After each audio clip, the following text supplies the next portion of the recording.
Chapter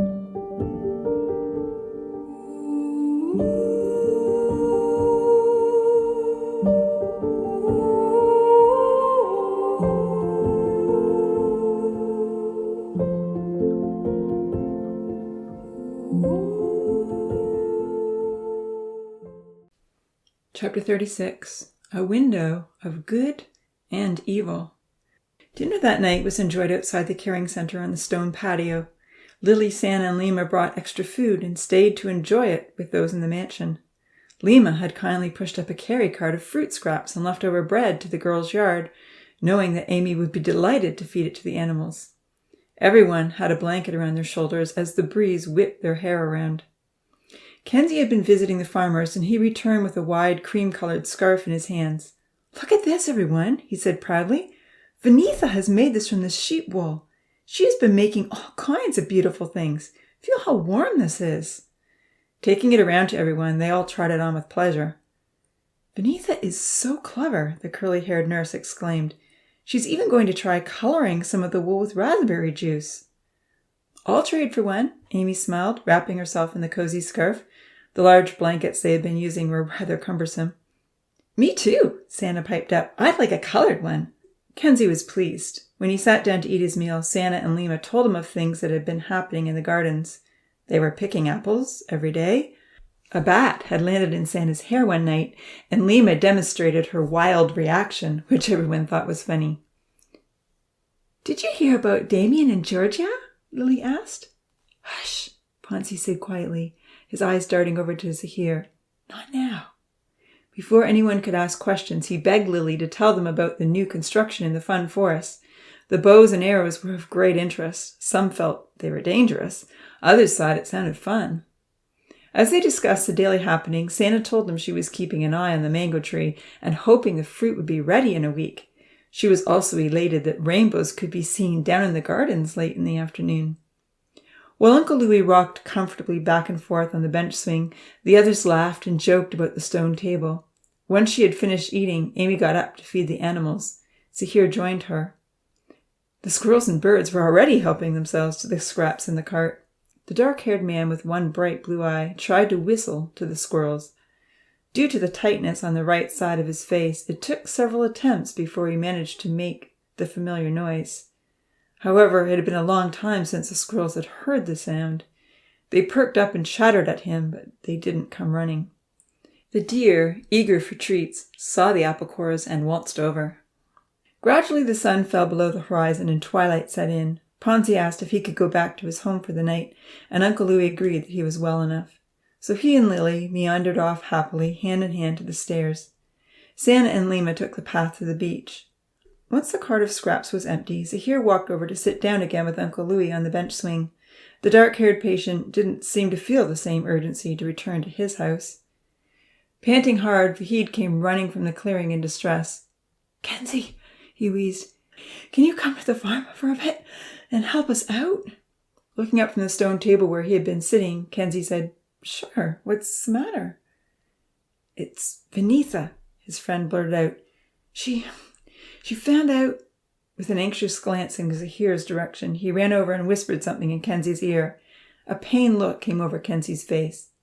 "She's just really upset," Vahid explained to everyone else. "Kenzie always knows what to say to people. Can you please come with me for a while?" "Let's take tonight off from reading," Uncle Louis suggested. "Feel free to go, Kenzie. I think we can all manage tonight." With a grateful nod, the two farmers dashed off together. Sitting down beside Uncle Louis on the sturdy bench swing he had crafted months ago, Zahir talked to the older Tani about some of the things they had read. Both were of the opinion that, so far, the Bible was more convincing than the professor's complicated treatise against it. While she patted the deer, Amy enjoyed listening. As the loons cried out to each other down on the lake, paradise gradually became a peaceful place. The darkness descended. The breeze blew gently. The pets were called home, and many tinies went to bed. Zahir left to visit the outhouse. Uncle Louis watched Amy trying to coax a squirrel to take a leftover strawberry top from her hand. Having already gorged itself and no longer used to receiving nightly handouts, the squirrel was hesitant to come any closer. The older man desperately wanted to get to the cave. He could feel that his days were numbered, and he didn't have much time left. His heart had been beating in an erratic fashion the last few nights, although he hadn't told anyone. Yet he knew there was no way to get down and back from the cave without someone on either side. Well, he felt that both Kenzie and Zahir would be of great assistance to help his sister lead Paradise. The last instruction from the professor had indicated she was to choose one. Having been confined to the caring center for almost 3 weeks, he had been unable to discuss anything further with his father. Fairly confident that he understood Zahir's feelings after a recent talk, Uncle Louis wasn't absolutely certain he knew Amy's. He had observed that she and Kenzie worked very well together and had formed a close friendship, but he also suspected she cared deeply for Zahir. From his bed by the window, the older man had noticed the incredible dedication, some very loving looks, and the quickness to shield one patient in particular from pain of any kind. Yet he did wonder if the reactions he had witnessed were motivated by Amy's compassionate heart or true love. Willie was hesitant to push a relationship together that was still fragile and fraught with misunderstandings. Uncle Louis was longing to get to the cave and have one full night of investigation. He needed to be certain that the Bible was true. Feeling a few more irregular beats in his chest, he wondered if this might be his last opportunity. Amy looked up from feeding the squirrel and asked, "Are you doing okay? Do you need a drink?" Uncle Louis motioned for her to join him on the swinging bench. When she was seated beside him, he asked quietly, "Do you think you could take me to the control cave tonight?" "I can try," she said hesitantly. Helping Uncle Louis get down the hill wouldn't be so difficult, but she had no idea how she would get him back up. "I'd really like to do some research on the internet about the Bible, and I'd like to do it with you," he said, trembling a little from the cooling temperature, even with a blanket wrapped all around him. "I feel this is something that we need to sort out together," he pleaded, "and I'm not sure how much time I have left." "If it takes us half the night to get there, I'll do my best," she promised. Taking off the new woolen scarf that Vanitha had made, she wrapped it around his shoulders. "This is so warm," she smiled. "Amy," the older tiny said hesitantly, "if something happens to me, which it will soon, I feel that leading Paradise may be too big a burden for you to carry alone. Is that how you feel?" "Yes," she sighed, leaning close and wrapping her hands tightly around his arm. "That's why you must hold on, Uncle Louis. I need you."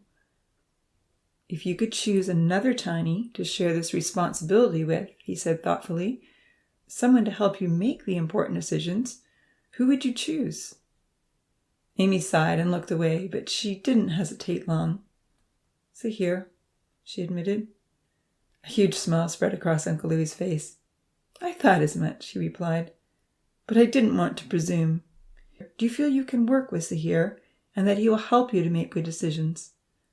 For some reason which she didn't fully understand, Amy choked up with tears. "Yes," she sobbed, "I do. Please ask Zahir." Uncle Louis put his arm around her shoulders.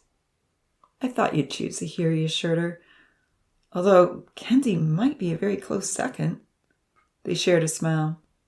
"Kenzie is very nice. He would be a great second choice," she agreed, wiping her tears away. "But he's not Zahir." "Okay, that is true," Uncle Louis chuckled, sensing the deep feelings behind the simple statement. He felt he had his answer. "Then I'm giving you permission to ask Zahir to come with us tonight. I'll need both of you to help me get up and down." "Really?" Amy clarified with astonishment. "I should ask him?" They both saw a tall silhouette enter the clearing. "Go ask Zahir to join us," he encouraged. Standing up, Amy was all smiles. "Thank you," she said gratefully. "Thank you, Uncle Louis." Although he was her brother, Uncle Louis would always be his name. Running off, Amy met Zahir in the clearing. "Is everything okay?" he questioned with a frown. She nodded, bursting with happiness. "Uncle Louis and I are going to talk to the professor," she said quietly, "and we want you to come with us." "Me?" Zahir whispered incredulously. You're asking me? You're going to talk to the professor? In the secret cave? Why? What is this all about?" "Please come," Amy assured him softly. You'll understand when we get there. Besides, I need your help to get Uncle Louis down the hill." It wasn't an easy descent. Even with Amy and Zahir on either side of Uncle Louis, he was dizzy and breathing heavily all the way down. "How will we get back up the hill?" she asked. "I don't know," the older man replied uneasily. "You're doing so well, Uncle Louis," Zahir encouraged. "Just one step at a time. We'll make it. Rest when you need to. There's no hurry." Reaching the bottom of the hill, Uncle Louis sat down wearily on the last step. Zahir and Amy rested on either side of him until he was able to catch his breath. Eventually, they pressed on and he stumbled to the cave entrance. Amy pulled out the key from around her neck. Having heard voices the night before, she made sure no one was nearby before unlocking the door. Entering the cave, Zahir looked around curiously. Amy closed the door behind them. Uncle Louis turned on the phone. "We might need a couple more chairs," the older man mused regretfully. "A whole night of investigation will be hard to take standing up. Do you think you can run back to the mansion and bring a couple down?" Amy and Zahir hurried quietly back through the forest to grab 2 chairs from the girls' mansion. Taking a back way up the hill, they had to climb over several fallen trees. Once they had collected the chairs, they decided to take the stairway down. They were almost to the bottom when suddenly Zahir stopped in front and turned around. Amy nearly ran into him. Hesitating in the shadowy woods, he asked, "Amy, why did you ask me to come with you and Uncle Louis?" Amy's face flushed bright red, but it was too dark to notice. On the spot and unprepared, she stumbled to find reasons, safe reasons. "Because you are the one I choose," she said hesitantly. "I know I can trust you and that you will be a good leader." She paused. With a sigh, Zahir's shoulders slumped. He nodded his head. "Well, thank you," he said uncertainly. "I appreciate it, but what do you mean by good leader? Is this about leadership in paradise?" "Yes." "Then I'm not the best choice," he said firmly. "Why not?" "Amy," he pleaded with an edgy tone of bitterness, "I know you said you loved honesty, but things are worse than you think. I'm really not who I used to be or who I thought I was. Amy, I actually regret being kind to Ponzi. How can I regret saving a life? I find myself feeling intensely angry, jealous, resentful, and crying when I have no idea why. I hate these feelings, but I can't get rid of them. How can I be a leader? I'll hurt people's feelings, maybe even yours again. And what if I become completely blind and become a burden on, well, everyone? You should pick Kenzie. Steady, reliable, faithful Kenzie. For so many reasons, Amy, you should pick him." "Zahir," Amy protested, "what you're feeling is normal." "This is not normal," he exclaimed with dismay. "I did some research." "You did? How?" he challenged. Around them the wind came strongly through the trees. Warily they both glanced up at the swaying branches. "You'll find out how to research if you come to the cave," Amy begged. Earnestly she tried to explain, "Zahir, apparently what you're feeling is normal for someone who has gone through permanent physical injuries. Anxiety, depression, regret, it's all a part of healing on the inside. It won't always be like this. Your feelings will settle down. You'll recognize yourself again." Sounding even more discouraged, he reaffirmed, "I still think you should choose Kenzie." Amy hesitated. It was the perfect moment to tell her anxious friend exactly how she felt. No one else was around to make things awkward. Love was the most important reason she was choosing him over Kenzie. However, Zahir was not speaking in his usual kind, reassuring way. The bitterness and frustration in his voice undermined her confidence. Even though she was trying to encourage him to remember that he was healing, she was thrown off by his negative reaction to her request. She had fully anticipated he would be grateful for this special opportunity to be on a secret mission with her, but instead he wanted to pass it off to another guy. If he loved her, why would he encourage her to choose Kenzie? It just didn't make sense. Unsure of herself, Amy's head and heart failed to come to a consensus. The wave of doubt hit hard and she faltered. Once again, she opted for safe answers. I'd like to choose you," she said uncertainly. Please come tonight, Zahir. Please see what this is about before you make a decision. Reluctantly, Zahir moved forward, but Amy's heart sunk. He really doesn't want to do this, she reflected sadly, following him down the hill. As they hurried quietly through the valley between the two hills, carrying the chairs and dodging swaying tree branches, she struggled to understand it all. Is there something special between us, she wondered, or am I just imagining what I want to believe? Oh, what is Zahir thinking? Does he just lack confidence, or is there something that I don't know about? Maybe he would still rather be with Georgia or someone else. As they reached the cave door, she tried to reassure herself. Once he sees how exciting this is, he'll want to be involved. I'm sure we'll eventually work out things between us. The older Tiny let them in and thanked them. Someone has definitely been in here, he frowned as they set the chairs down beside the other. Looking at Amy, he said, The screen is covered in fingerprints and the floor is very dirty. Have you made sure the key is always with you? Amy shook her head meekly. She explained about hiding it under a rock and relayed the conversation she had overheard between Odin, Franz, and Lily. Well, that explains it, he said regretfully. From now on, she showed him her ribbon necklace. I know, she nodded. I always keep it around my neck now. I make sure I pull up my blanket right to my chin. I don't know how Lily gets the key off without waking me up. Uncle Louis frowned. It didn't seem possible to him either. Alarmed by the evidence of intruders, Uncle Louis didn't notice that his potential successors looked very glum. Turning back to the black screen on the wall, he asked Amy to explain the phone functions to Zahir, which she did in a flat, mechanical way. The older Tiny had to point out a few that she didn't know. Finally, he asked Amy to call the professor. Amy selected a video call. Let's meet the professor, Uncle Louis smiled. In an instant, the professor showed up on the screen, and he was looking right at them. Zahir's bright blue eye opened wide. Awestruck, he was fixated with the screen.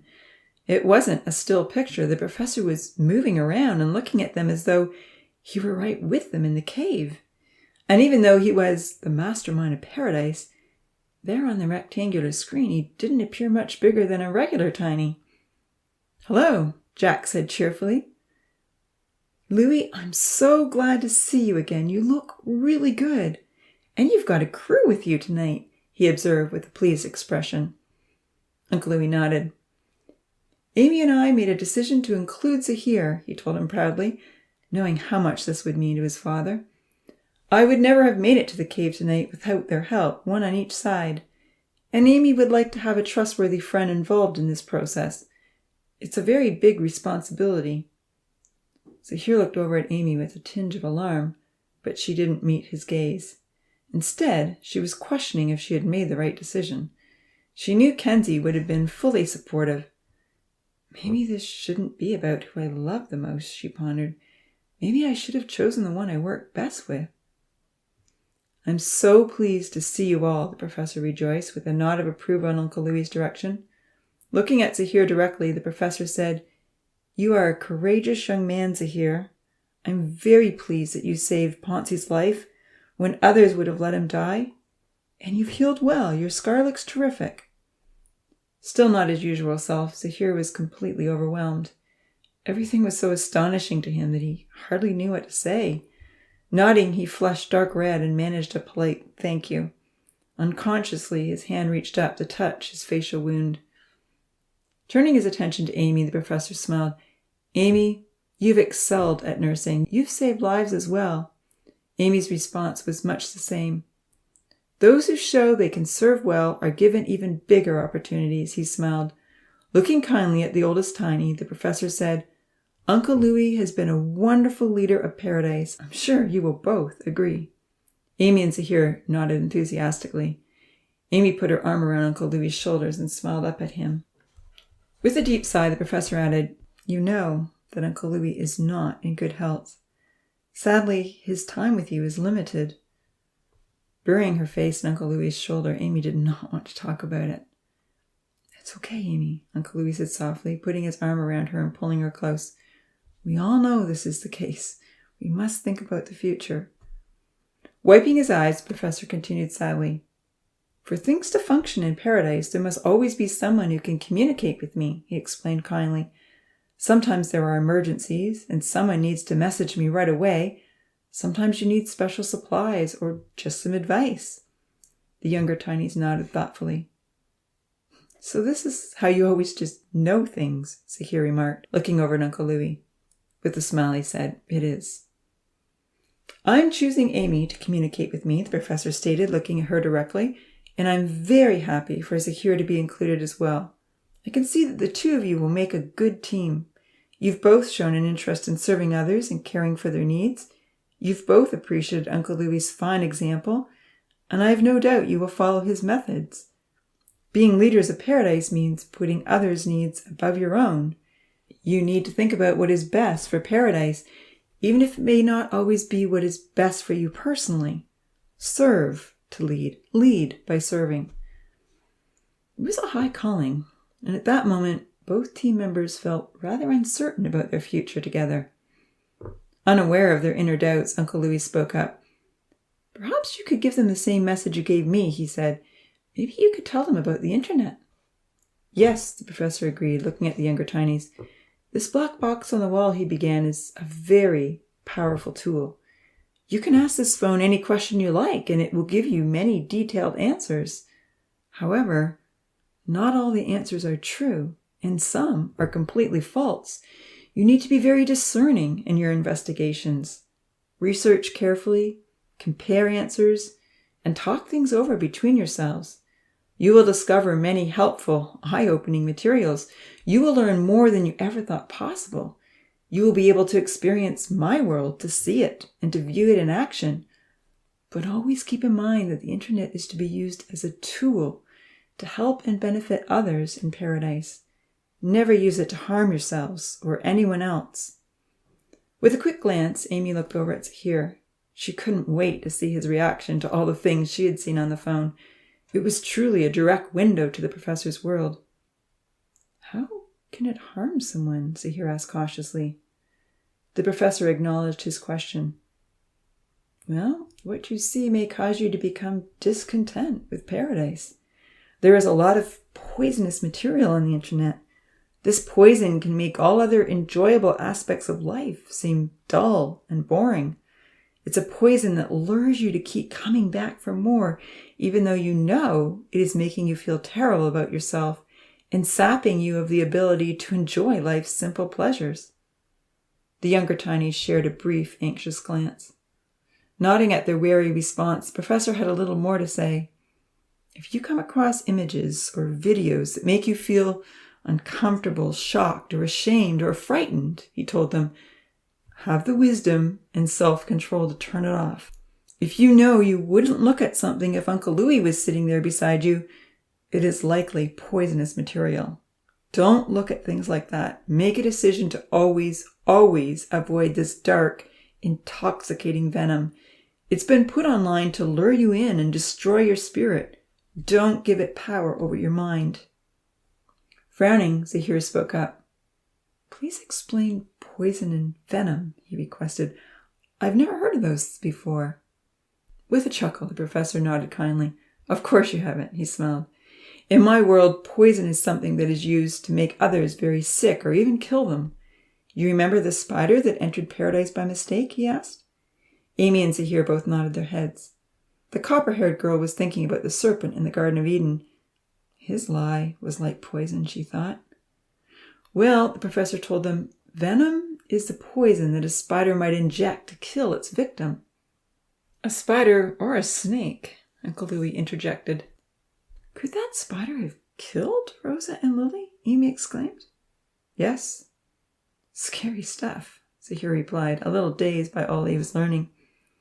Uncle Louie told the professor about the worrisome signs that someone had found their way into the cave. That isn't good, the professor agreed. Evan and I will look into it. I'm pleased that Amy is now guarding the key more carefully.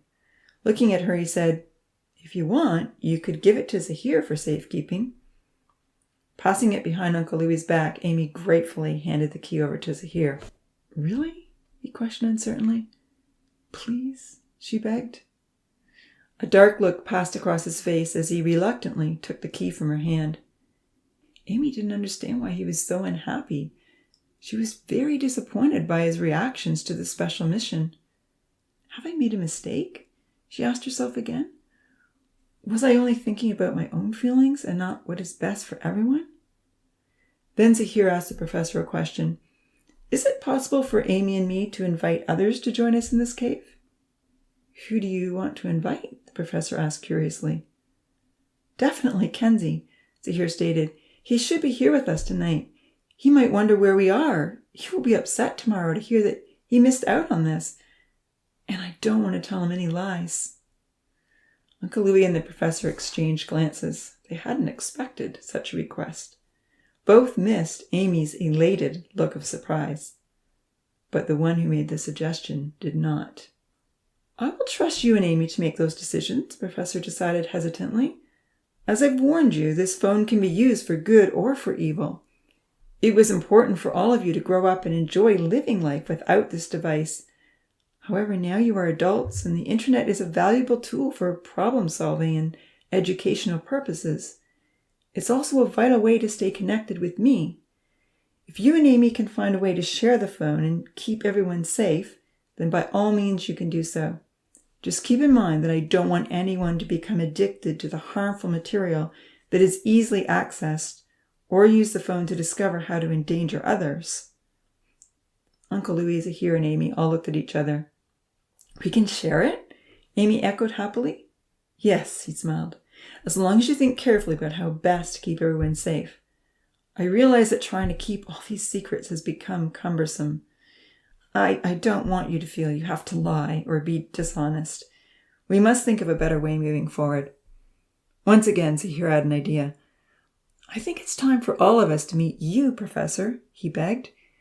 We could easily divide on so many matters. None of us have a position of respect like Uncle Louis does. Amy and Uncle Louis nodded. I have contemplated this possibility, the professor acknowledged. I agree it may help. We should discuss it further. For now, I hope I will hear from you once a day if possible, he said. Evenings or mornings are usually the best for me. We will try, Amy promised with a more cheerful expression. She was greatly relieved that Kenzie would be asked to join them in the cave. Turning to Uncle Louis, the professor said, I'll leave it to you, Louis. Show them how to use the phone in profitable ways. I love you all. Good night, everyone, he smiled. They all returned his good night greeting and waved.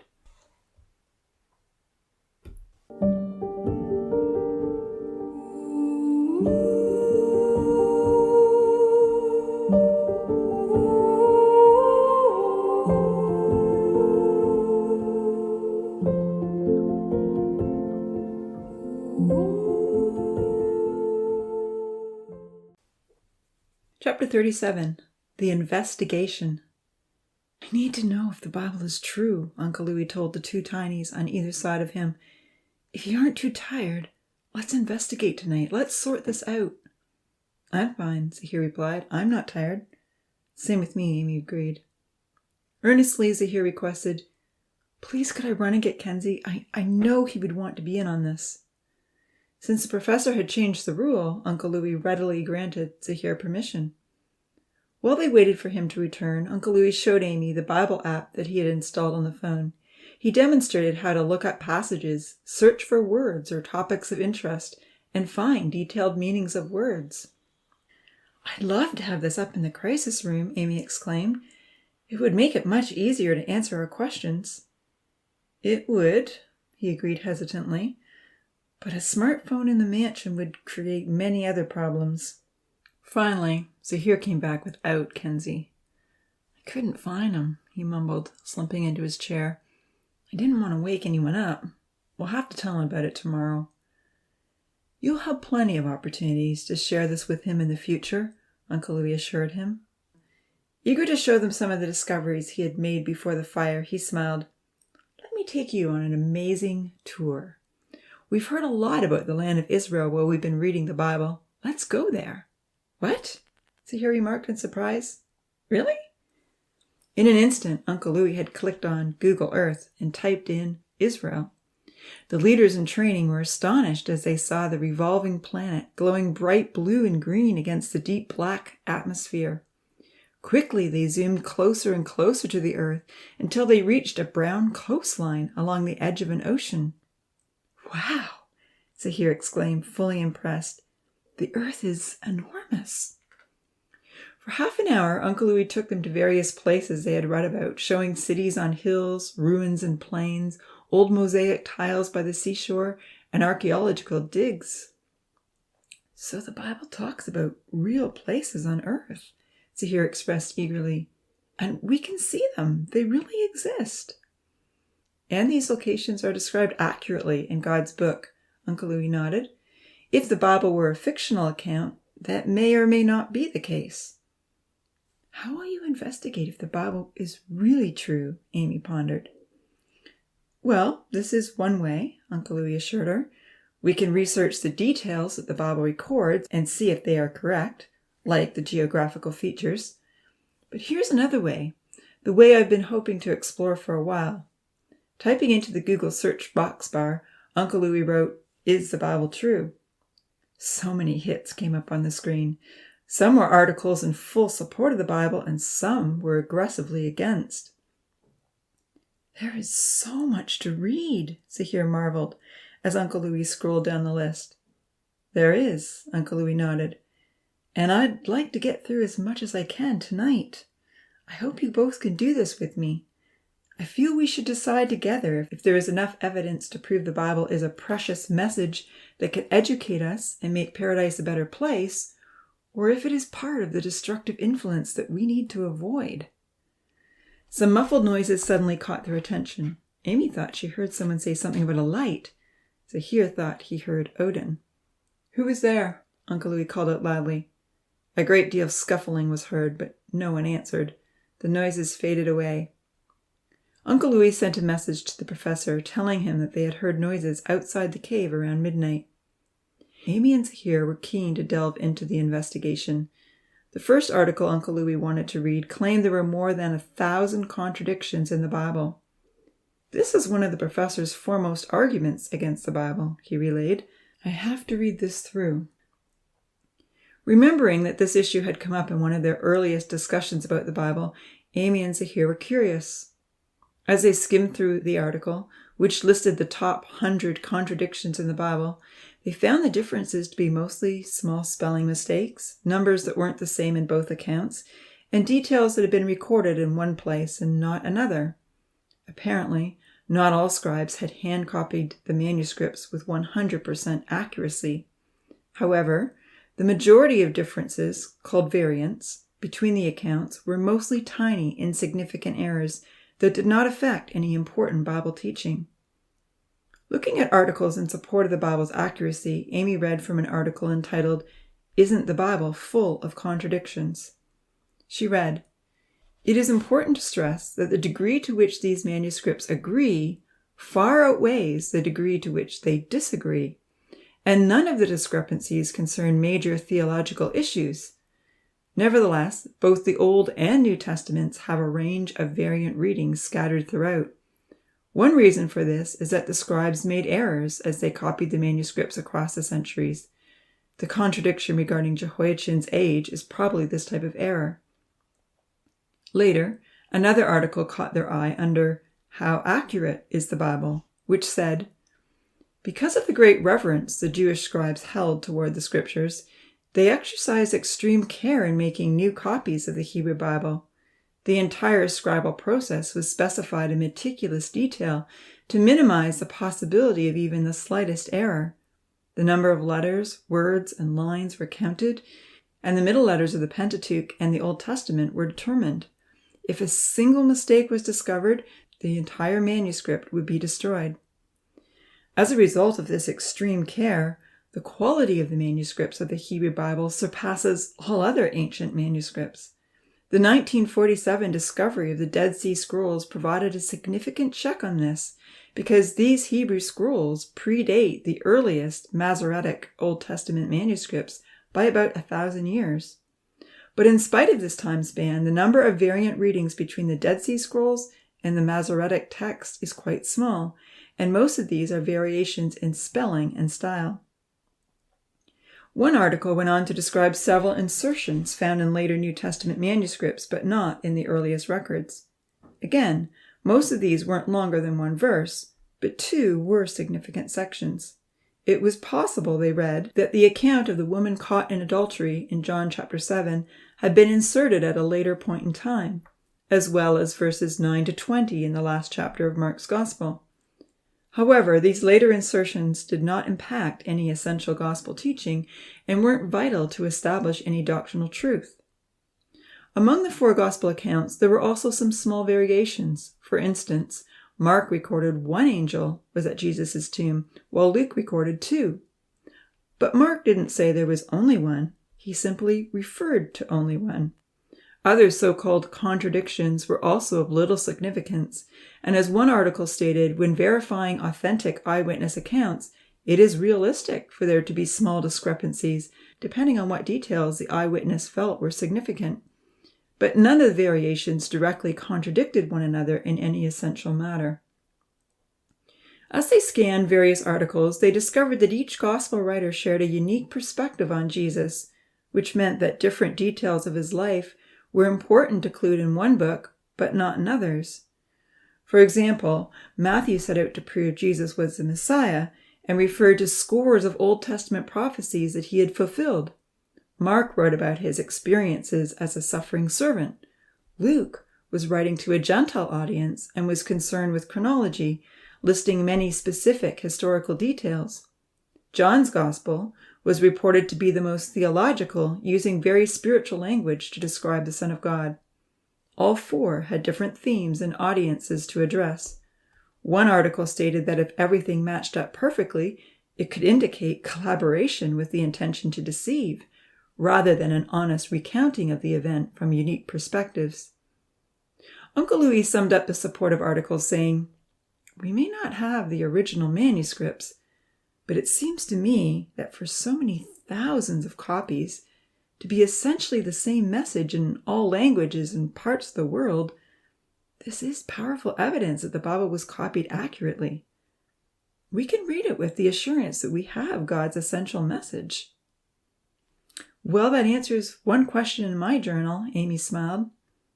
Her reluctant teammate, who was becoming more intrigued as the night wore on, found a quote that he wanted to read. It had been taken from a book called Another Gospel. He read, "One of the traits of authentic eyewitness testimony that historians look for in ancient writings is called the criterion of embarrassment. It basically means that one of the ways we can judge whether someone was telling the truth is if they didn't leave out embarrassing details about themselves or their story. In this way, the Gospels are incredibly embarrassing." "That's interesting," Uncle Louis agreed, repeating, "Historians look for a criterion of embarrassment." Reading more of the quote out loud, he pondered the concepts. "If someone wants to promote themselves on social media," he read, "they will generally only record their best experiences. They will show everything in the most attractive way possible, hide or delete mistakes, foolish reactions, ugly expressions, failures, and so on. However, the gospel accounts, and really the whole Bible, portray human life with all the good and bad. Jesus' disciples sometimes argued about who would be the greatest. Sometimes their attempts to heal didn't have any effect because they lacked faith. They often didn't understand the simple things Jesus was trying to teach them, like leaven representing hypocrisy, or even that their master had to die when he had explained it clearly on numerous occasions. They ran away in fear when Jesus needed them most. Sometimes Jesus had to rebuke them for trying to persuade him to disobey God's will for his life. If those disciples had written the Gospels on their own, in an attempt to start a new religion, maybe hoping it would bring them fame, money, power, or help to overthrow the governing bodies, would they write themselves into the stories with all their foolish actions revealed? Or, the older Tiny read thoughtfully, did God want the authors to purposely record the moments of weakness, to encourage everyone that mistakes can be forgiven? "I like that," Zahir agreed enthusiastically. "It is encouraging to read about the disciples' mistakes and lack of courage. It does give us hope."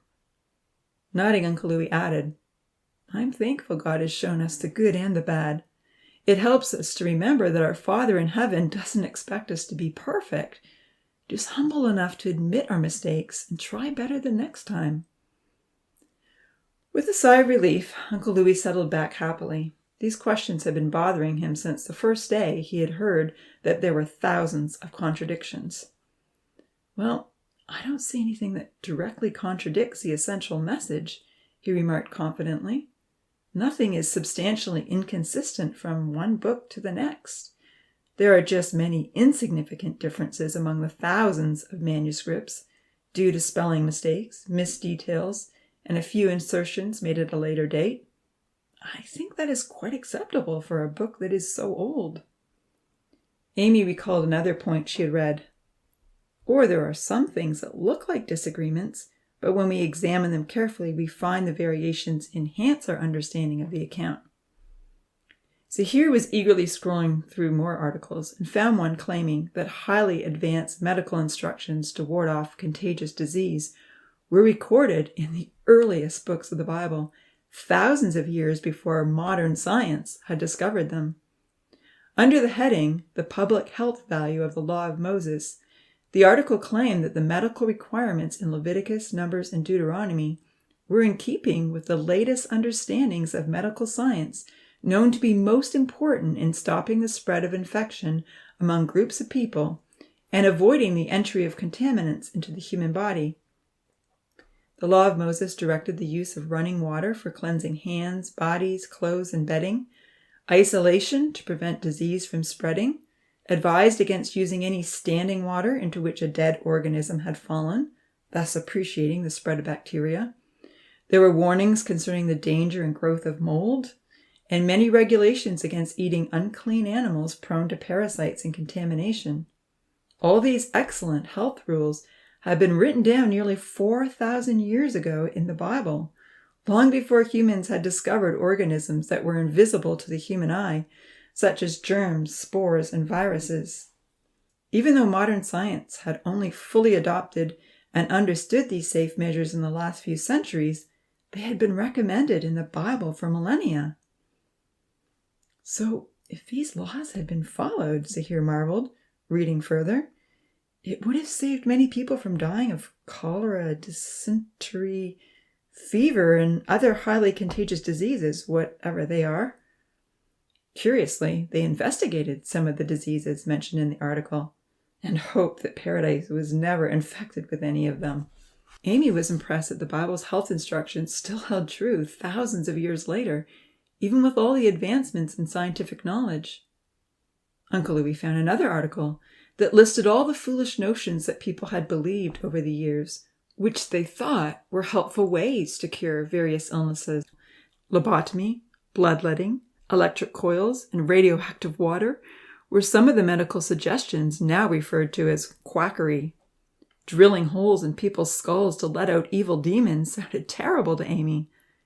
"It's hard to believe people actually thought that would help," she exclaimed. "This is all really significant," Zahir marveled. "If unsafe health practices were promoted in the Bible, that would demonstrate that it was written by people who didn't know what they were talking about and were just passing along the popular ideas of the day. For the Bible's health practices to still be effective 4,000 years later is good evidence that whoever wrote it had a perfect understanding from the start." "It is a very good proof," Uncle Louis agreed. "It is a very good proof," Uncle Louis agreed. "As it says here, the law of Moses was even far ahead of 19th century science. The importance of hand washing was not understood even 300 years ago." "Really?" Zahir remarked. "And that just makes basic good sense." "You learned the hard way," Uncle Louis smiled. The dark-haired Tiny agreed. "Yes, I sure did." Amy smiled. Her hands had never been so clean as they had in the last 3 weeks. Hour by hour, they sifted through articles both for and against. Some reviews the older Tiny had already seen before the fire, so he readily summarized them. Others they all read together. They examined an article that tried to disprove God had created the world in 6 days. Uncle Louis wasn't impressed by the suggested alternative that Everything had started with simple life and gradually evolved from one organism into another. That sounds like the professor's book, he said. How can they prove that this is the way life began? No human being was there at the beginning to witness evolution.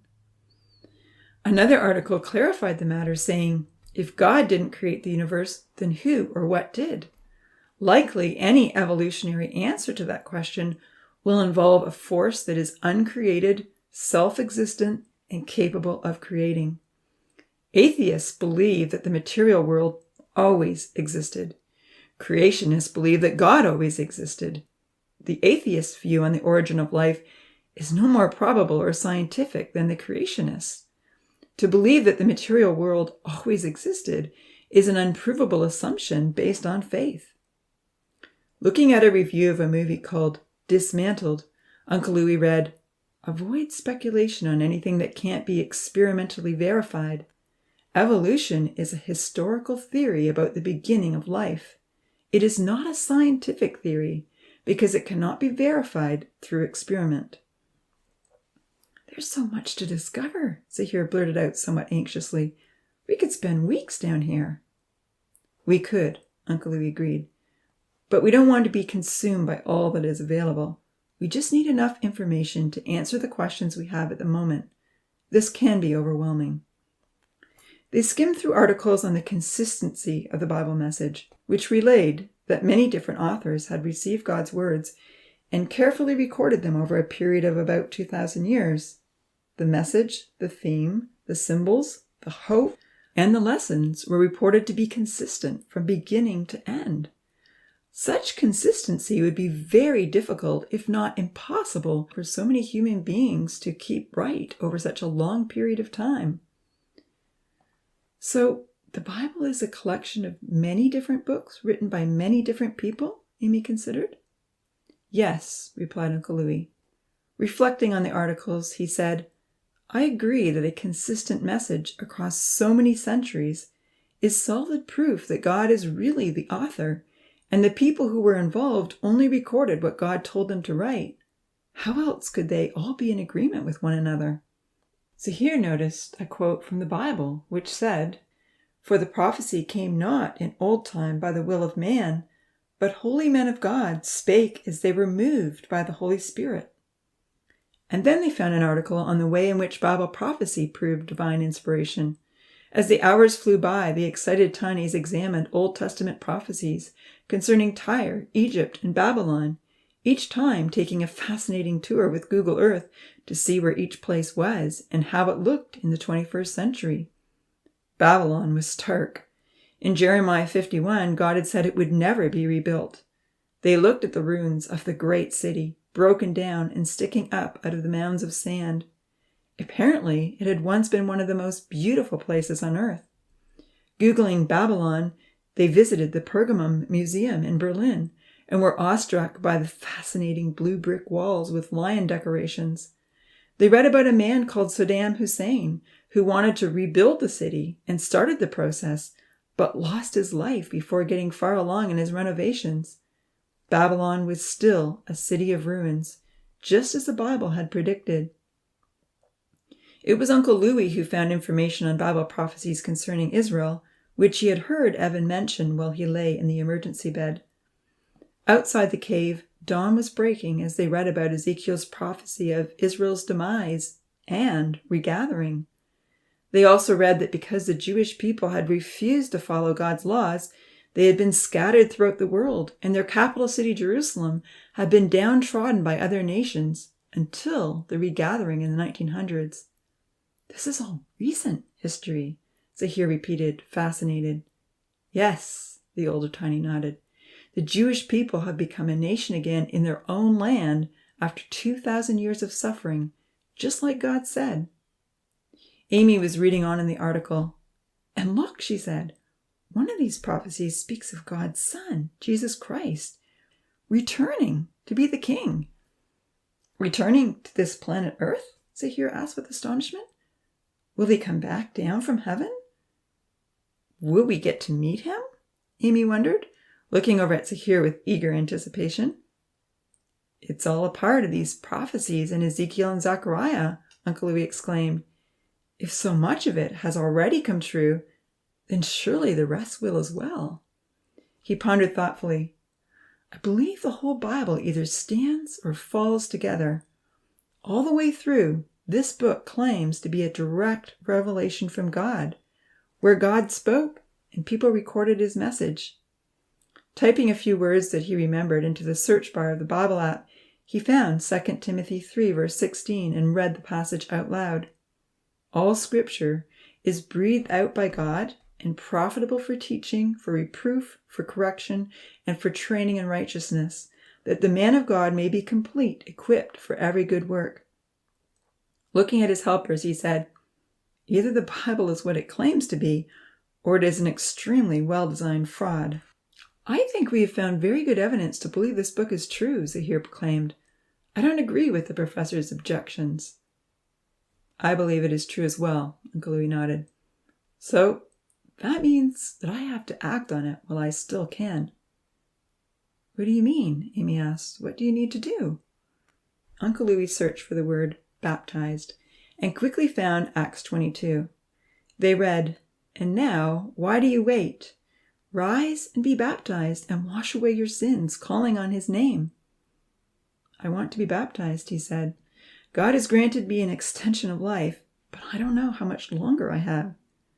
Looking at them both earnestly, Uncle Louis said, Amy and Zahir, I need you to help me to get to the lake. I need you to put me under the water, but keep me from drowning, he smiled. I need to confess my sins and commit my life to God and his Son. Do you think you could help me, please? Now? Zahir asked. Yes, this is the best time, Uncle Louis smiled. You've already helped me down the hill. We just have to walk to the lake.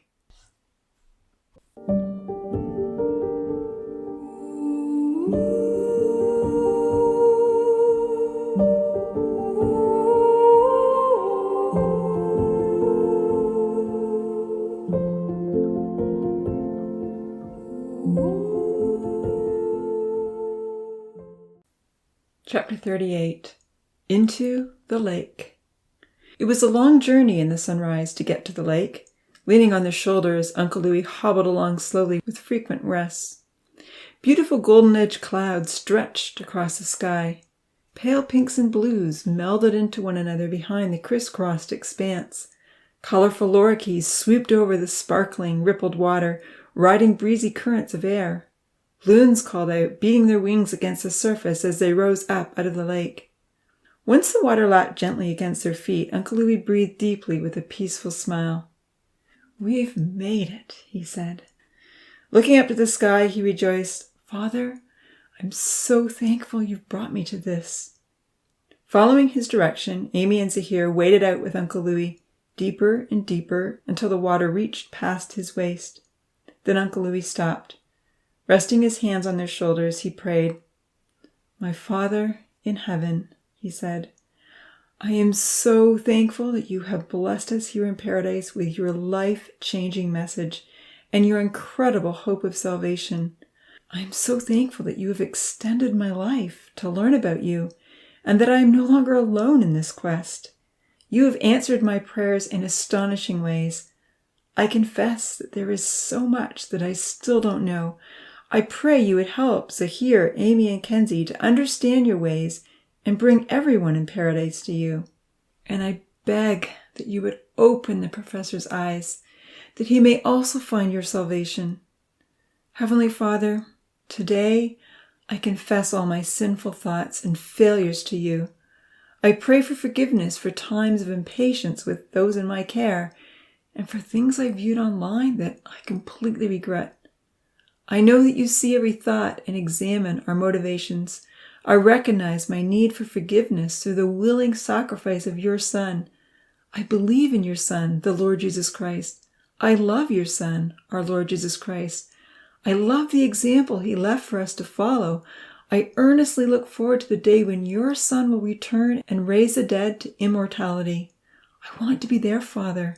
I long to see your kingdom established on this earth. Please accept me as one of your children today. Please remember me when you call the dead to rise. In the name of the Lord Jesus Christ, your loving and obedient Son, I pray. Amen. Opening his eyes, Uncle Louis smiled at the wide-eyed tinies. Now you can put me under, he said, completely under. Zahir and Amy put their arms around him securely. They tipped Uncle Louis backwards until the water came up over his head. Then they brought him back up, sputtering and coughing a little. Are you okay? Amy questioned anxiously. With a radiant smile, Uncle Louis looked at them both. I've never been better. Now I can go in peace. Looking up to the sky, he spread his arms out and said, Thank you, Lord. Thank you for your graciousness to me. As they helped him wade back to shore, Amy saw that tears were streaming down Zahir's face once again. Uncle Louis's prayer had been deeply moving. She was impressed with her elderly brother's example that this was the way to forgiveness, confessing your sins and committing your life to Christ in baptism. She was very intrigued to learn more. One phrase troubled her, and she asked uncertainly, Uncle Louis, what do you mean by go in peace? We still need you. We can't do this on our own. Stumbling out of the water, Uncle Louis shook his head. You're not alone. You have each other. Treasure your friendship and each other's insights. You have Kenzie and Ponzi, Evan and Seth. And most importantly, you now know that you have a heavenly Father, the creator of the world, and his Son, our Lord Jesus Christ. Breathing heavily, Uncle Louis pointed to the sand, and they all sat down together. You're not alone. Not anymore, he panted. You have more on your side than I ever did. And yet, I had all that I needed. Suddenly, he groaned in agony and brought his hand over to grip his left arm. Sorry, he said weakly. I need to lie down. Amy and Zahir helped him to lie back in the warm sand. Uncle Louis's face became ashen. The sun had risen above the hazy horizon, and the beach boys were rising too. Damien and Georgia were walking along the beach with their arms around each other. Curious, they drew closer to see what was going on. Uncle Louis was breathing fine, and his heart was still pumping, but his eyes were closed. We need to get the stretcher to get him back home, Zahir fretted anxiously. He's exhausted. Is he dying? Georgia inquired with a worried expression. Her long blonde hair shone brilliantly in the early morning sun. Amy shook her head. No, just sleeping, she replied, anxiously observing the older Tiny's gray face and keeping her hand on his heart. But he's not doing well. Looking up at Damien, Zahir begged, Could one of you please run up Rainbow Hill and bring us the stretcher? Uncle Louis needs help getting back up to the mansion. Well, what were you dunking him under the water for, Scarman? Damien replied dismissively. That was risky. Look, I've got 3 people coming for morning swims in a few minutes. What's wrong with your legs? Zahir didn't respond, but suddenly Lima dashed over. I'll get the stretcher, he offered. You stay here and help Uncle Louis. Looking up gratefully, Amy watched their tall, dark friend tear off toward the hill. She wondered if he had seen the baptism. Come on, Gorgio, let's get in, Damien called out, picking his blonde girlfriend up in his arms and racing into the water. Feeling the spray, Amy and Zahir sat in the warm sand beside their uncle and dear friend. Holding Uncle Louis's hand, monitoring his pulse, and hoping he wouldn't stop breathing, they waited anxiously for Lima's return. Resentment burned in Amy's heart as she considered Damien's refusal to help, and his derogatory name for Zahir. Don't let his names bother you, she whispered. I love your scars.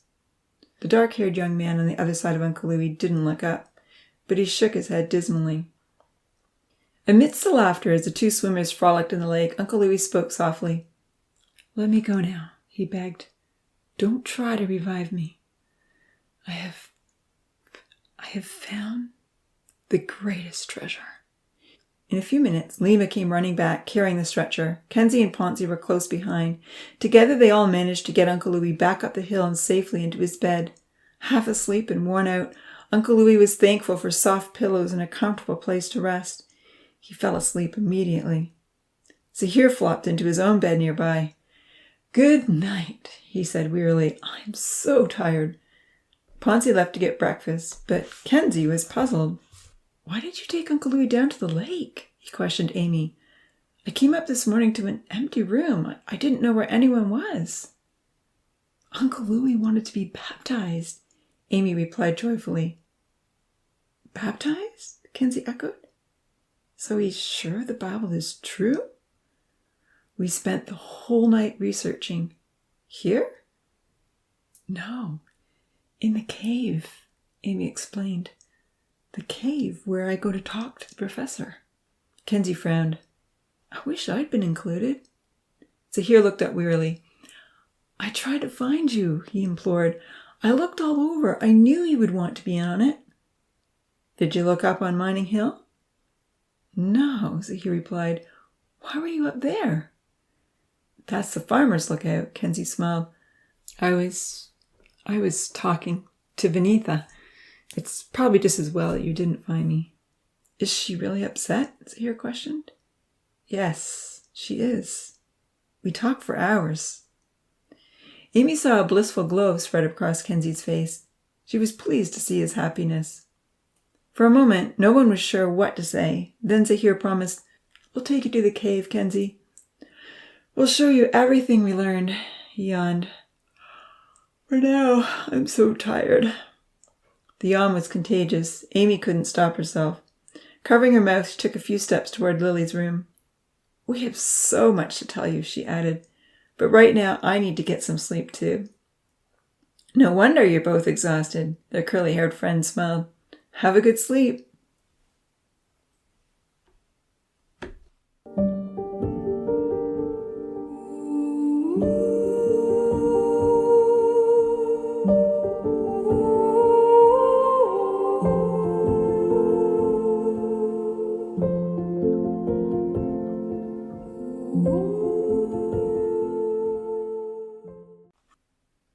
Chapter 39. A Mystery Resolved. Evan arrived early that morning, having been awoken by a cheerful bird outside his window. He and Jax had planned to meet at 9 and discuss the possible breach in the cave security. Planning to get a head start on their investigation by scrolling through the internet history, he strode into the Paradise Room just as the sun was rising.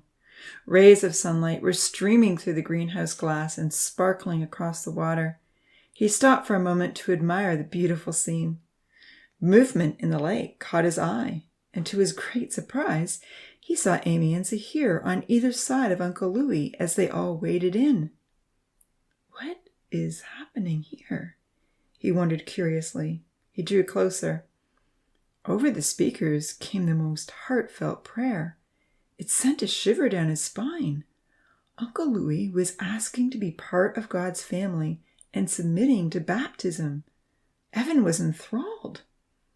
Pulling out his phone, the tall assistant took pictures as he watched the proceedings, pleased to see that the older Tiny had discovered the gospel message and the hope that God offers to the whole world. He certainly has been reading the Bible, he said to himself. I'm so thankful we were able to send it in. Quickly, he sent the pictures off to Seth, knowing that his friend would be ecstatic. It was alarming for the young researcher when Uncle Louis collapsed on the beach. Evan was distressed by Damien's unwillingness to help and his unkind name for Zahir. He was thankful that Lima once again was ready and willing to help. Riveted to the dome, he watched the Tinies move the older man to a stretcher and get him back up the hill. Seth texted back, This is the best news ever. I'm so glad you were there to see it. Thanks to an early morning bird, Evan typed in. Otherwise I would have missed it. Once Uncle Louis was back in the caring center and Damien was running his lively surfing lessons with Georgia and Dia, the tall blonde scientist saw Vinitha ascend Mining Hill alone. The dusky girl with the long black hair was crying. Poor Vinitha. Her heart is broken, he murmured, wishing he could talk to her. He knew exactly how she felt. Right now, she can't imagine it will ever heal, but it will. If I were her dad, I'd be really happy for that sweet girl to find a loving, committed friend. I hope her heartbreak leads to someone who will appreciate her value. With an hour to go before he was due to meet with the professor, Evan took a moment to count all the fallen trees. They had lost about a third of all that they had planted. On the steep side of Rainbow Hill, over 100 lay dying. It was a sad brown blemish on the rolling green landscape. He was glad to see the farmers were using some of the dead timber to build walls around their chickens. It would be a while before the tiny trees the professor had germinated would be big enough to be sent in and planted by the tinies. The newly programmed wind stress would help them develop much stronger roots. Sitting down at the computer, Evan searched the files of recorded internet history. What he found disturbed him greatly. Jax arrived whistling a happy tune. It was the first time Evan had heard him whistle, and he looked up in surprise. "Guess who was in the cave with Louie last night?" the gray-haired researcher boasted to his assistant. "Amy and Zahir have finally worked it all out. I think." He smiled happily. "You sound a little unsure." "Yes. Well, they didn't seem as happy as they thought they might, but they were together." "So Amy has chosen Zahir," Evan reiterated. "Yes, I knew she would eventually. It just took time." Turning around in the office chair, Evan nodded happily. He didn't tell Jax about the baptism or what he'd just discovered on the computer files. He decided to allow his mentor a moment to savor his long-awaited good news. But with a wry grin, he added, "Yes, time, and a little suffering." "Suffering?" "The last few weeks have changed the dynamics in paradise in ways that nothing else seemed to affect." The professor nodded slowly, but he didn't respond. "Zahir will be an excellent leader," he declared, very pleased with the situation. "He has already made wise suggestions to the way we've handled the phone." "Such as?" "Well, he and Amy would like to share the phone with others. He doesn't want to lie about it. I explained my concerns and left it up to them to figure it out." "That's a huge task." "The tinies are now adults," Jax reflected. "And as I hoped, they've learned to enjoy life without artificial entertainment. Louie won't be doing school with them anymore unless he improves dramatically. We need a better way, a more open way for all of them to continue their education. And it seems that the phone has already been discovered by those who would use it for harm. The secret is already out. So we will need to work with them all." Evan agreed. He asked about the key, and the professor told him that Amy had entrusted it to Zahir. They both surmised that Lily may have been taking the key at night while her roommate was asleep. "We should have put a code on the door instead of a lock," Jax regretted. "Well, we can put a code on the phone." "Yes, we can," Jax agreed. "First, let's see what happens tonight. Right now, I'd like to make a journal entry and then investigate a little," he said. "Well, first you need to look at this," Evan said sadly, pointing to the computer. Striding over, the professor looked at what Evan showed him on the screen. He was shocked to discover how many terrible sites had been visited even with the website blocker in place. He was alarmed by the many hours of YouTube videos that had been watched. Shaking his head, he murmured, "Salamores! So this has all been taking place between the hours of midnight and 4 a.m? No wonder they can't wake up till lunch. Why didn't I think to check this out before?" Looking up at Evan with despair, he answered his own question. "I suppose I thought I'd put enough safeguards in place. I didn't think this was possible." Scrolling through the records, the professor was horrified to realize the early morning access had been taking place even before the fire. It had been happening for nearly 2 months. Initially, the sites were mostly educational or simply entertaining, with only the occasional red flag. After the fire, there had been a 2-day hiatus, but in the following weeks, the quality of hits had quickly degenerated. "Oh la la! What are we going to do about this?" he despaired. "It's quite serious," Evan agreed. "Let's do our journaling while we think about it," Jack suggested, looking very pale. Taking their black books from off the shelf, the professor and Evan headed to the north side of Paradise. In his book, Jax jotted April 30th at the top of his page. It had been a full 3 weeks since the fire. "We've had a serious breach of security," he began, listing out everything they knew or assumed so far. "I've made a huge mistake thinking I could keep the phone a secret. I should have realized they would all discover it one day. I needed to prepare them to choose good over evil. I just didn't think it would come to this so soon. or that children raised in such a wholesome world would want to look at such perversion. Once he had detailed the types of sites that had been visited and lamented over the loss of their innocence, Jax looked in at the charred trees, wondering if Odin and Franz were awake.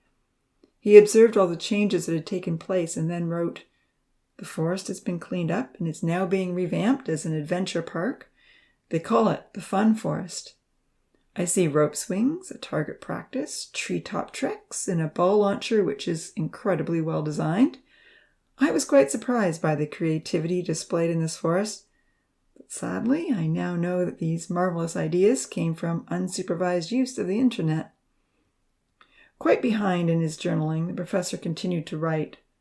Odin initially took full responsibility for the damage he did and had a remarkable change of attitude. He helped tremendously in the first 2 days and was receiving a lot of positive feedback from the others. Once he found the ruby, he felt it paid off his debt to the community and he slipped backwards again. He is rarely seen outside of the forest aside from meals. There have been confrontations between him and Damien, and I am concerned it may end up in serious blows. Odin is now seen more often with Franz and with Ponzi, but of course his old friend was restricted to the caring center to heal. Apparently, Ponzi and Lily plan to get married. Surprisingly, weddings have become a popular idea among the Tinies, another result of their investigations online, and a more positive one.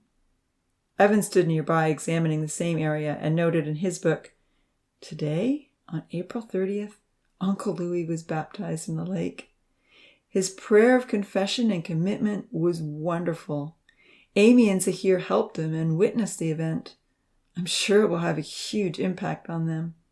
The Bible could have a powerful influence on everyone in paradise." On a tragic note, I confirmed today that some of the Tinies have found a way to access the cave and use the phone for evil. I am disappointed how quickly they chose perverse material, and I am fearful for the impact this will have. We are bound to have some behavioral problems now that there is a knowledge and a desire for these activities. I assume Lily borrowed the key from Amy when she was asleep.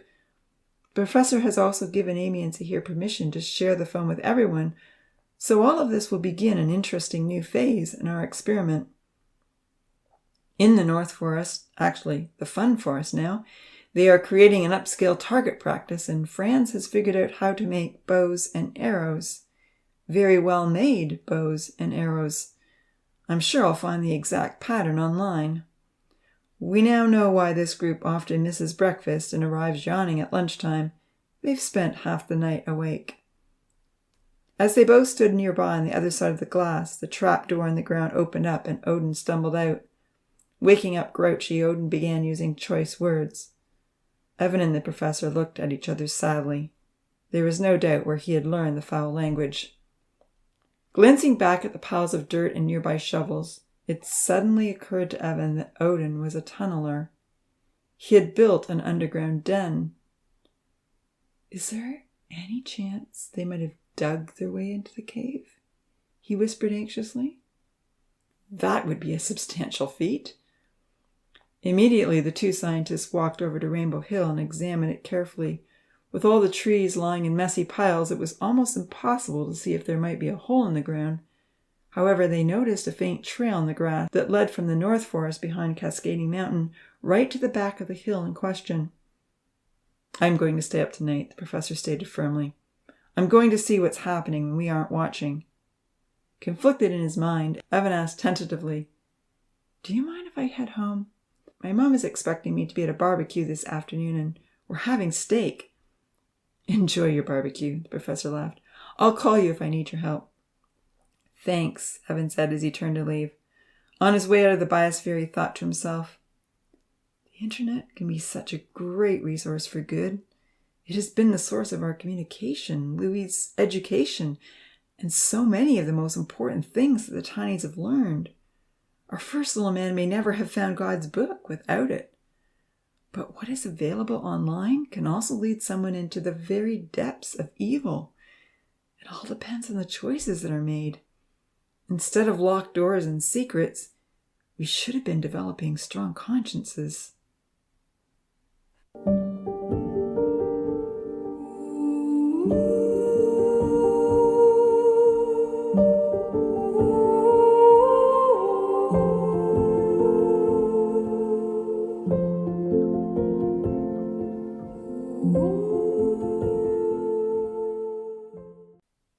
Chapter 40. In the Night. Having picked up dinner at the Reptile Cafe, the professor sat down at his desk to enjoy the bowl of shrimp chowder and one very large Americano, which he hoped would help him stay awake for most of the night. He made himself comfortable at his desk. The soup was delicious. Online, there were plenty of scientific debates to watch and articles on intelligent design to read.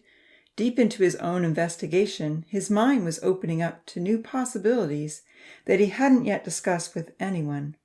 He intended to make good use of his time. Turning up all the speakers that were linked into the microphones in Paradise, the professor settled into his work. He wanted to make sure he didn't miss any suspicious noises, especially from near the cave. With his eyes on the screen, he began reading the transcript of a recent debate. "We can only know to be true what science has demonstrated," the atheist began. "Anything that science cannot methodically examine cannot be known to exist." "But you can't explain the existence of DNA by purely natural causes," the creation scientist reasoned. "How did simple atoms write their own elaborate software? How did the four-dimensional genome form itself in such perfect fashion? You know that it's impossible for information to come from nothing. Yet you believe that the vast variety of self-reproducing, complex life forms simply evolved? Which is more impossible, an intelligent supernatural creator designing everything you see, or a primordial soup struck by a source of unguided, meaningless energy, forming the very building blocks of life? Your ideas on the origin of life are no more scientific or probable than mine. You are still left with an unprovable assumption based on faith." Uncomfortably, Jack shifted in his chair. As he read the debate, his ears were tuned into Paradise, and the speakers were picking up even the most distant voices. He could hear all the laughter from Rose's Hill, Odin's foul language in the Fun Forest, and even the four tinies in the Caring Center as they read from Genesis chapter 6. Looking over briefly, he was surprised to see Lima and Santa on the swinging bench just below Amy's open window. Are they listening in, he wondered, or just enjoying their own private conversation? Tonight, Sahir was reading, "The Lord saw that the wickedness of man was great in the earth, and that every intention of the thoughts of his heart was only evil continually. And the Lord regretted that he had made man on the earth, and it grieved him to his heart. So the Lord said, I will blot out man whom I have created from the face of the land, man and animals and creeping things and birds of the heavens, for I am sorry that I have made them." But Noah found favor in the eyes of the Lord. The great catastrophe, the professor thought to himself, as he saved the interesting debate to his files. 6 chapters into the first book of the Bible, and God destroys his whole creation. I just don't get it. Inside the crisis room, he faintly heard Amy ask, "How many years after creation did God bring this flood?" Uncle Louis had looked into this when he first began to read the Bible. "Around 1,500 years had passed before the flood," he replied. "That's a lot of years, and people were living much, much longer than they do today." "That's 250 times our lifespan," Zahir chuckled, now wide awake, having slept most of the day. Kenzie and Amy marveled. "And this flood surrounded the whole earth?" the curly-haired nurse questioned. They looked at the record more carefully, noting that God intended to destroy everything that breathed, everything under the heaven and on the whole earth. 40 days and nights of rain, Zahir noted. That's a lot. Our little world was nearly submerged in a few hours. "And what does it say about the mountains?" Uncle Louis prodded. Reading from chapter 7, Zahir replied, "All the high mountains under the whole heaven were covered. The waters prevailed above the mountains, covering them 15 cubits deep." "If water covered all the mountains under the whole heaven, that indicates to me that the whole earth was covered," Uncle Louis answered. "Water always seeks a level." In agreement, Zahir read the next few verses. "Everything on the dry land in whose nostrils was the breath of life died. He blotted out every living thing that was on the face of the ground, man and animals and creeping things and birds of the heavens. They were blotted out from the earth. Only Noah was left, and those who were with him in the ark." "Sounds like every land animal that wasn't on the ark died," Kenzie observed. "Why would would God destroy his whole creation? Amy asked. It says that he was sorry that he made people, Zahir suggested. Uncle Louis spoke up. And it says that God was greatly distressed that his earth was filled with violence, and that humans had corrupted their way, and their imaginations were filled with evil. I wonder how this happened, Kenzie mused. How did they get to this very bad state? On the other side of the glass, the professor stopped his research for a moment to listen to the discussion. How did humans become so bad back then, he wondered. This was long before the invention of the internet. How did they develop these terrible imaginations? What influenced them? Zahir was looking closely at the Bible.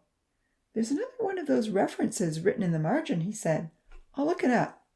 Certainly, Uncle Louis encouraged. Finding Mark chapter 7, Zahir read the passage. What comes out of a person is what defiles him. For within, out of the heart of man, come evil thoughts, sexual immorality, theft, murder, adultery, coveting, wickedness, deceit, sensuality, envy, slander, pride, foolishness. All these evil things come from within, and they defile a person. Surprised, Kenzie clarified. All this evil is from our own hearts? Uncle Louis nodded and explained, ever since Adam and Eve ate from the tree of the knowledge of good and evil, human beings fell from the very good state in which God had made them. Since that day, there has been a sinful side in every one of us that can easily be inflamed by what we think about and do. Or we can choose to restrain it with God's help and the influence of goodness into our lives. Amy was thinking it through. So, at the time of the flood, all the people were choosing to follow their evil imaginations, she pondered. All except Noah? That must have been a scary world. I don't think I'd want to live in a place full of violence and corruption. On the other side of the glass, the professor reflected. When I first set paradise in motion, I thought all the tinies would choose good, since they would never see evil. Yet, he pondered thoughtfully, most of those evils from the heart have shown up in paradise. Thankfully, we haven't had a murder yet, but there have been threats. Odin and France have made weapons, and now some are choosing perverse behavior. What would I do if paradise became full of evil? What would I do if some tinies were afraid to live in their own world? What if there were only a few who cared about doing good and they were under attack? As he considered the scenario, the professor could feel his blood pressure rising. It had been easy enough in the past to condemn God for wiping out countless people and animals and making so many rules. But now, with his anxious thoughts about what some of his tinies were choosing to enjoy, he recognized that a world full of violence and wicked imaginations, such as he had heard described in Genesis, would be a terrifying place to live. As humans dismissed their high calling and chose to give in to their own selfish desires, more and more rules would need to be added and enforced. Amy didn't make her regular call that night. He could hear the occupants of the crisis room read a chapter from his book. For the first time ever, he squirmed uneasily with his own strong language. His daughter read, Religion is damaging to the human psyche, as it encourages us to accept foolish notions as truth. The concept of faith is applauded by Christians as something we should strive to develop, yet it leads many to accept antiquated, unprovable superstitions as hard facts. Christianity developed when humanity was still ignorant of the great scientific discoveries that have now revolutionized the modern world. We now know and understand the mechanisms behind natural forces and are no longer mystified by powerful storms, floods, and earthquakes once attributed to a higher being. We now understand mental illnesses and are no longer so foolish as to think that supernatural forces are behind schizophrenia and epilepsy. Scientists today would not be dazzled by the miracles recorded in the Bible. They know everything can be explained by natural causes. While magic shows are a source of entertainment, even for those who understand it is all about a cunning sleight of the hand, a magician deceives only those who are so ignorant as to believe he is some great one. In reality, he has no more power than you or me. Yet from what I have observed in religious circles, the less evidence available to believe in a higher being, the more faith is put forth as a virtue. Jax frowned. I don't feel the same bitterness that I once did, he thought. I worded things rather harshly back then. But faith is based on evidence, Amy argued. That's why we did so much research. And we found evidence, Zahir added, powerful evidence.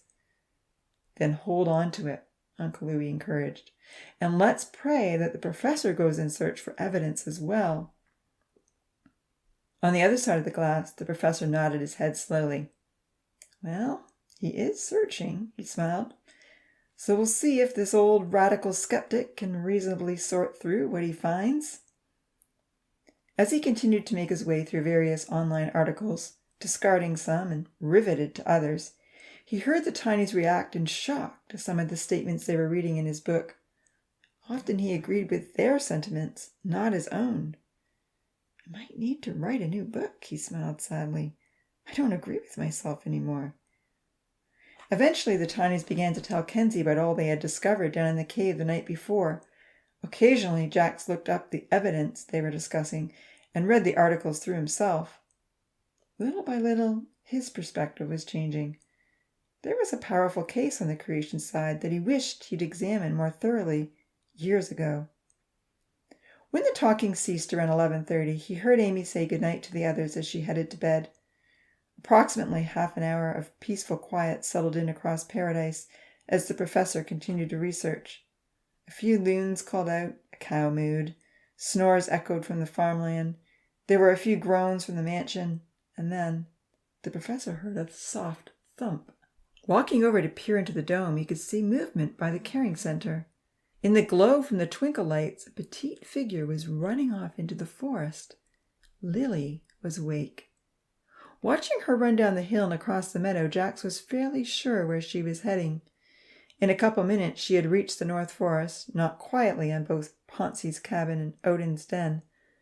A few minutes later, Odin, France, Poncy, and Lily were scurrying around the back of Cascading Mountain. Glancing at his phone, the professor saw that it was just after midnight. I get to see my show first, Odin was whispering loudly. I love those shoot-'em-ups. We'll have to figure out how to make guns for the fun forest. Guns and cars, France added. Only there wouldn't be enough room to drive a fast car anywhere. And to think we thought go-karting was fun, Odin added. Yeah, Paradise is way too small. Odin chuckled. We have to get out of here. We are definitely missing out on the good life. Throwing in a few choice words, he added, we live in a kid's world. The real fun is outside of this cage. Can I watch my show tonight? Lily pleaded. Another kissy episode? Odin complained. Come on, Poncy argued. She says she missed out the last time. I'd say Lily's show should be first. But we all had to miss out last night, Odin growled. It's no fair when some hog it for the whole night. Please, Lily begged. All right, Odin growled, but only if you give us time to look at pictures. We'll be leaving before you do that, Poncy said in dismay. You guys really should stop looking at those. It didn't do me any good. What? You've spent too much time up in that mansion, France protested. If you don't like what we're doing, go back to them. I'm really glad that I spent time up there, Poncy argued. It was good for me. There's a book I'd like to show you. Reading? I'm not doing any more school, Odin dismissed. Make up your mind, Poncy. Either you're with us or you're with them. But it's changed my life, Poncy pleaded. You see, the professor isn't the one who made us. There is a God who made the professor's world and everything in it. He wrote a book to tell us about him and how he wants us to live. There's a right way and there's a wrong way, and he's going to judge us for what we do. Shut up, Odin exclaimed. If you're going to keep talking like this, you're not on our side anymore. Do you hear me? Go back to your friends on the hill. But real friends do whatever they can to help, even if it hurts. Odin stopped and crossed his arms. I don't want to hear this stuff. Leave. Poncy shrugged. I'm coming with you, he said. France spoke up. Then stop talking. On the other side of the glass, the professor shook his head in dismay. Ponzi is trying hard, he thought. I hope he doesn't get pulled back to his old ways. Watching his lanky, troubled son follow the stocky youth in front, the professor whispered, "Franz, what are you up to?" As the four tinies disappeared quietly into the hill, Jax murmured, "Why do you and Odin keep making poor choices? You need help. How do I help you?" Unable to hear the conversations inside the cave, the professor was too distraught to continue any profitable work. Mechanically, he began cleaning files on his hard drive, all the while keeping an eye on the control monitor to see what was being accessed on the phone in the cave. The first hour was fairly harmless. "Lily is getting her way," he observed. He was intrigued that the Greenville University page held their attention next. And then a do-it-yourself site was investigated with details on how to make a flying fox. A rustling noise alerted him that some were leaving the cave. The rainmaker was passing overhead, programmed to come on when everyone was asleep. "Perfect timing!" Lily exclaimed to Ponzi, out in the open again. "I'll stand in the rain and get all cleaned off. I don't want Amy to get even more suspicious. It's so dirty in that tunnel." As the two tinies laughed and washed off in the rain, the professor was dismayed to see the names of various internet sites now coming up rapidly on his screen. There were things he'd never thought to put on his blocker. In anguish, he realized, Franz and Odin are choosing corruption. How I wish I'd encouraged Louis to give them some guidance. How can their lives be simple and innocent after this? They may never erase these images from their minds. How is this going to affect the way they treat others in paradise? I fear for my girls especially. Is my world still safe, or is everyone in danger? What can I do to combat this? With a sinking feeling inside, he realized he didn't have any easy answers. He didn't know how to counter the powerful allure of human depravity. He didn't know how to save his wayward tinies. Running to the bathroom, the professor was physically sick. When he returned, weak and shaken, he determined that he needed to set up an automatic shutdown of the internet from midnight to 6 a.m. I will encourage Amy and Zahir to put a password on the phone, he thought, so that no one can access it without them. They may want to share it with everyone, but unsupervised access of evil will ruin paradise. Sighing deeply, he wondered how the two young men would react if he turned off the Wi-Fi. With the click of a button, he tested it out. A few minutes later, two tinies emerged on the far side of Rainbow Hill, and they were blazing with anger. But that's never happened before, Franz was arguing. With many interjections of foul language, Odin complained, "Something's gone wrong. It better not happen again, or I'll smash my way out of this place. We have oxygen tanks. We can leave any time we'd like." Astonished, the professor thought, "What? Did they steal Louis' oxygen tanks?" "I'm coming with you," Franz boasted. "Paradise is so boring, and there's not nearly enough girls. Not when one guy takes 3. 3? The professor wondered. Then he realized that Damien had stolen Beneatha's heart and was now flirting with Georgia and Dia. He had to admit it was a little unfair. It was then that the professor heard the young man come up with a plan that left him anxious and afraid. "The professor put us in a cage," Odin scoffed, "so we can do the same to someone else." "Exactly, and our new den is perfect. No one knows about it but us," Franz agreed. Heading home to the forest, the schemers discussed how best to capture their prey. Jack swallowed hard. "Paradise is no longer a safe place," he fretted, pacing outside the dome. "What will I do? I can't allow these two to bring any more suffering on the others. The girls will be terribly distraught if one of their friends goes missing." He remembered the constraint triangle that Seth had showed him months ago. "You can have 2 of the 3, he recalled. "A loving community, free will, or everyone lives." "Well, I will certainly never put anyone to death," he told himself proudly. And then he remembered the threats. Damien might. There could be a terrible struggle. And what will I do with a murderer? Or, oh dear, what can I do? He asked himself desperately. An idea popped into his head. I could consign those 2 young men to the nursery and do some intensive counseling with them one-on-one. That's it. That will help. I know it's helped many in my world. But How do I get them in there? Still feeling greatly distressed by what he had uncovered, he stroked his goatee. What if I hadn't overheard this plan, and a third disaster had occurred tonight? He sighed deeply. If only I could reverse this miniaturization and take everyone out. Pulling out his phone, his hand trembled. Oh, la la, I need to call Evan, he said.